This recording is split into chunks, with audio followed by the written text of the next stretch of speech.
Ganpati classes में आपका हार्दिक अभिनंदन है। खुश रहिए, मस्त रहिए और खूब परिश्रम कीजिए। और बेटे जैसे जैसे ये परीक्षाएं पास में आ रही है, आपकी धड़कनें तेज होती हो रही होगी, लेकिन बिल्कुल परेशान मत होना।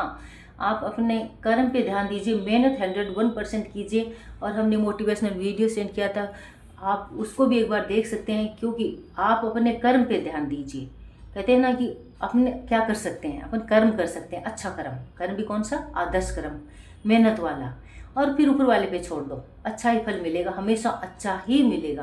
विश्वास करके रखिए अपने आप पे, कॉन्फिडेंस रहिए, अपने हेल्थ का भी ध्यान रखिए, क्योंकि हेल्थ इज वेल्थ। जो इंसान समझता है वो कुछ भी कर लेगा। इसलिए एग्ज़ाम कितना ही हो, पास में हो, कितना ही महत्वपूर्ण हो, अपनी हेल्थ का पहले ध्यान रखना है, क्योंकि हेल्थ है तो सब कुछ है। स्वास्थ्य अच्छा, स्वास्थ्य है तो सब कुछ है। और जिम्मेदारी का भी, अपने कर्तव्य का भी पालन करना है।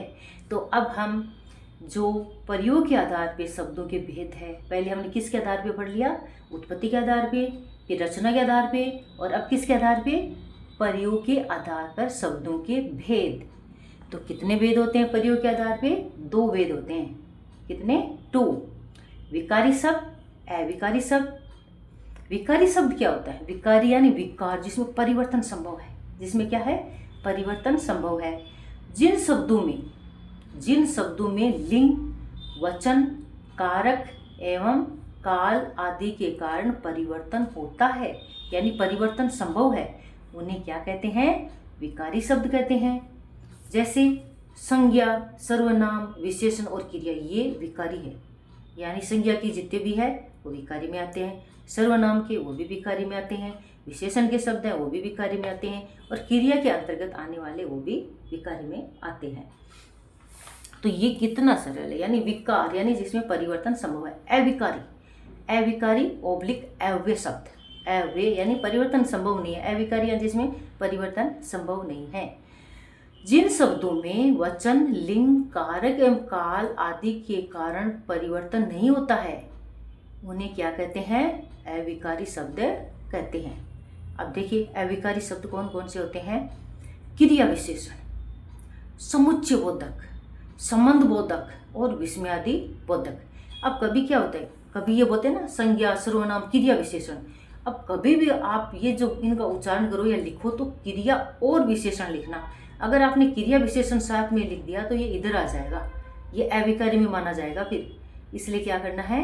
संज्ञा, सर्वनाम, क्रिया और विशेषण, या तो ऐसे लिखिए और बीच में लगा के, या फिर संज्ञा, सर्वनाम, विशेषण और क्रिया ऐसे लिख सकते हैं। नहीं, अगर क्रिया विशेषण आपने साथ में लिख दिया तो ये फिर अविकारी शब्द बन जाएगा। तो ये आपको ध्यान रखना है। अब कितना सरलता से देखिए, अब इसका आज हम इनके बारे में तो अध्ययन कर ही चुके हैं। पहले संज्ञा, सर्वनाम, विशेषण और क्रिया हम पहले अपने वीडियो में अध्ययन कर चुके हैं। आपने नहीं पढ़ा है तो एक बार देख लीजिए, समझ में आ जाएगा।